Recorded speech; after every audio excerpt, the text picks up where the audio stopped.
I got to kick this thing off. Can I kick it off? 1, 2, 3, 4.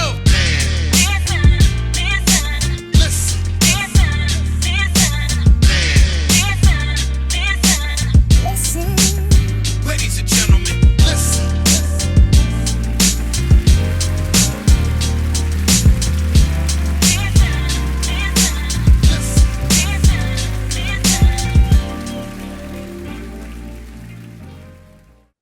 I find it funny that they never really call these people to task for real.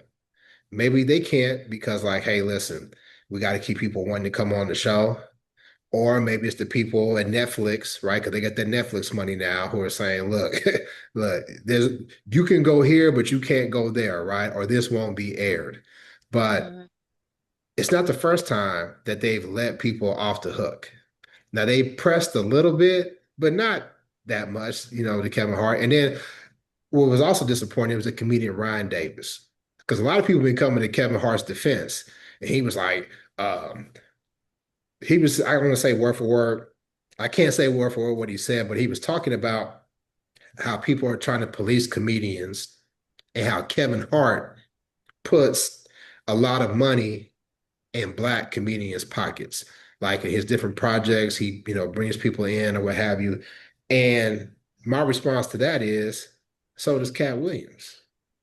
Katt Williams tours all the time, and he has several comedians on, and they always talk about how, like, hey man, listen, I was out eating with my family and Katt paid the bill. They always talk about Katt's generosity, with different people that he's encountered, like putting people on or whatever. And to my knowledge, I haven't seen Katt sell out to date. Now, some people critique him for like the whole pimp motif that he first came out with, right?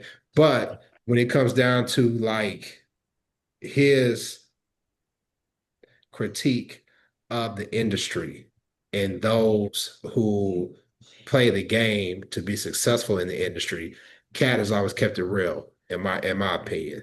And now that him and Kevin, they talked about maybe we might do some projects together. I really don't see how that's gonna work. I don't see how that's gonna work because most of the time, real ones can't really work with suck ass dudes. They just can't. I mean, I think the point is yes, and you can be putting money into the Black community and sell out the Black community at the same time. So both can be true. So Yeah. just because he's putting money Hold in on. comedians' pockets.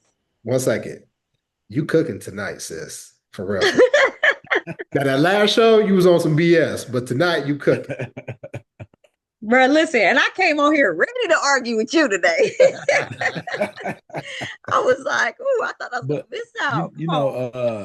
You mentioned the Breakfast Club and the Netflix. Now I think about it, that might be the reason they sent Kevin Hart there, because the whole thing was a Netflix deal. The Netflix, whatever they had, comedy weekend or something, and so they like, okay, we can give him a quote unquote hard hitting interview with a group that's basically soft as Charmin, and we're gonna get paid on both ends. You know what I mean? Because these are both of our shows or both of our quote unquote clients or what have you. So yeah. Because when how much control they have over those interviews then. The only time Breakfast Club's been hard hitting was back when punk ass Charlemagne was going at Black women trying to make them cry. Like when have they ever been hard hitting? They've had racists on the show. Birdman came and punked them. P no, came exactly. in. That's what I'm saying. That's the thing, though. Master P came in and punked them. They come hard for the Black people, man. But like you said, when they have all three of them, they come hard. But then when it's like a situation like this, or when they had did they have RFK Jr. on there, I want to say one time or something, but just they ask softball questions, man. It just Well, I think number one, I think that's why Angela Yee left. Now she left because she got tired of dealing with suck ass dudes like Envy and Charlemagne. And plus I felt like people hate on Angela. I heard people making jokes like, I bet you Angela wish she hadn't left. because now that they're getting that Netflix money, Angela had her own show, before the Breakfast Club. Yeah. Yeah. Mhm. She got her own show now. She Angela's got her own show actually now. good. Yeah. And I'd rather have my own show and not have to, sell out like that and just do my thing than have to suffer idiots every single morning. Now, Envy will go Yeah. at people, but Envy has that beige rage where he's only going at people that come after him and his family, which he has his right to do. But Mhm. I think the reason why they're not, Age the range. reason why it's, Are we coining that? We need to hashtag the age range. You ain't I never wish, heard that though? I wish that was mine. I stole that from other people. I stole that from other Yeah, I've heard I'm that a saying lot. we can still hashtag that on the Yeah. show. That needs to circulate. Yeah. We need to But bring that back. We talk about that with never mind. Yeah. but I think it's outside of their depth. Like, you have to be a trained. Have you ever seen like a real journalist when they're going after somebody? Like, look back at those old Barbara Walter clips. Is it Barbara Walters or Barbara Walters? Look at Barbara Walters clip. Barbara Walters. She was like Yeah. a dog on a bone. She would not let anybody off the hook. They would come with some BS Mhm. response. She's like, no, that's not true. That's not true because blah, blah, blah, blah, blah, blah. And she would really drive that point home. There are other, Right. Black journalists that do the same thing. And I think that's the issue when you have, radio personalities. I don't know Charlamagne's training. Envy was a DJ. Jess is a comedian. You got Lauren, I mean, I guess she's the journalist or whatever. But Supposedly, yeah. right, but even she's afraid to really, really, really hit the hard question because a lot of times they're asking the question like they're playing double dutch. Now, I want to ask this. I want to ask this. Not to be disrespectful or not to not be piss you off or anything. Like, yeah. no. Yeah. But also, so I think that that's twofold, right? So that's a little bit of fear because every single person that has come from administration in mainstream comedy, TV, and stuff like that has come under attack. And if you real attached to your little lifestyle and your paycheck, you don't want to be a part of that. So that's the whole point of the Trump administration is fear. They're instilling fear in the journalism community. They're coming after news sources. They're coming after networks. They're coming after anybody who's speaking out against the regime, which they accidentally said today on the whatever news source. But anybody coming after Trump's regime is coming under attack. And so the point is, as long as we can keep people afraid to speak out, then we can start getting rid of these real journalists and start bringing in people like Charlemagne and them who have no experience, who are going to do the softball interviews, because like they're arresting Don Lemon for recording protests. Charlemagne can't get arrested. He's too soft for that. God, he looked like he get his manicures and pedicures weekly. So I don't expect him to do any type of hard hitting interviews and stuff like that. Not that it's anything wrong with getting your manicures Cheyenne and pedicures. Bryant and Touré. I was just about to say I don't get them, but I know people that do. I do too. I Yeah. don't, but I do too. I've told y'all I like to see my money in my closet in my liquor cabinet where I can keep track of it so I don't get my nails and stuff done, but whatever.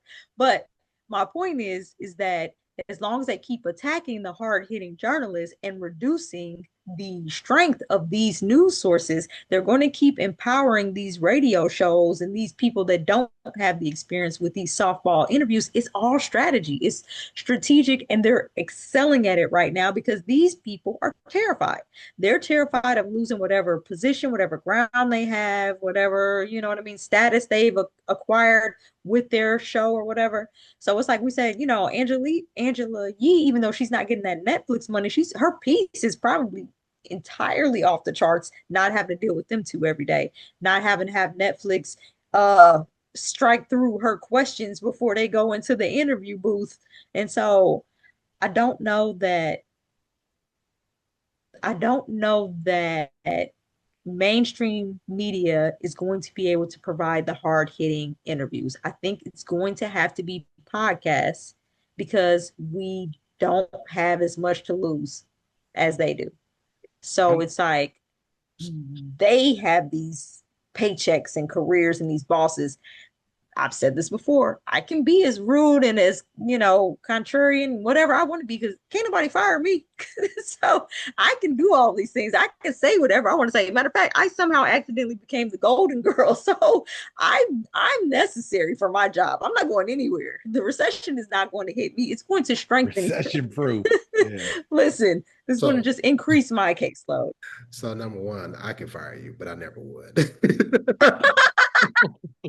You can't fire me. I'm just gonna be calling in to the show, be like, I have a question.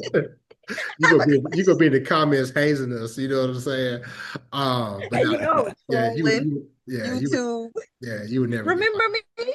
Right, never get fired. And probably if we did fire you, we'd be like, what happened to the girl? You already lost one. What happened to this one? Man, listen, the show. Right. Are y'all being abusive to women? It starts in their name. Man, listen. And then they'll play this episode and they'll be like, she was on to some with Angela Yee. Yeah, she couldn't deal with them other two knuckleheads. Right. Nah. And then I'm just gonna start my own show and be like, I found my piece, y'all. Found my piece. But I'll say this. Angela Yee, as much as I like her show is a totally different vein. She's more so in the relationship, call in anonymous, and that's her lane, right? She never really got to do the real hard-hitting questions because she always had those two idiots over talking her. But she still is a part of, and to your point, corporate media. And corporate media is always going to be problematic. They did not give Charlemagne $200 million for 5 years to speak his mind. That's contrary to what they want the message to be. I don't know what Stephen A. Smith got, but he didn't get paid out like he did because he got a boatload, right? Yeah. It up, but they didn't give him that money if they felt like he was going to speak against the status quo in a real way. So to your point, yes, it's going to take shows like the Man Listen Show and other podcasts, and because some of these podcasts are corporate podcasts. They've been bought and paid for it too. A lot of them, Spotify, only Apple Podcasts, right. Yeah. And the only ones that can really do what they want to do is Joe Rogan. So but see, this is the thing, and this is kind of where the lines get blurred, is because in capitalism in the United States, it's always the bottom line. So the news has blended into media. It's not really news, it is media, and there's a difference. So the journalists have to be as much entertaining as they do have to be hard-hitting, because they have to get the clicks. So if you're just coming on and telling the facts, just the facts, ma'am, the old school journalist stuff, you're not going to get the clicks. I'm not going to pay for, to get behind your paywall. I want some scandal. I mean, that's how we are. We want some scandal. We want some arguments. We want some debate back and forth. We don't want the just straight up, just the facts. This is what's happening. This is why it affects you. We want some kind of back and forth banter. And so that's where it gets really dicey. And anytime something like this happens, man, I always think back to, man, it probably wouldn't even, it'd be just like the Breakfast Club now, but BET News, man, like we there's a void right there, like of like a BET News or something like that at least it told the story more from a Black perspective and that kind of thing. That's something that I think we're lacking.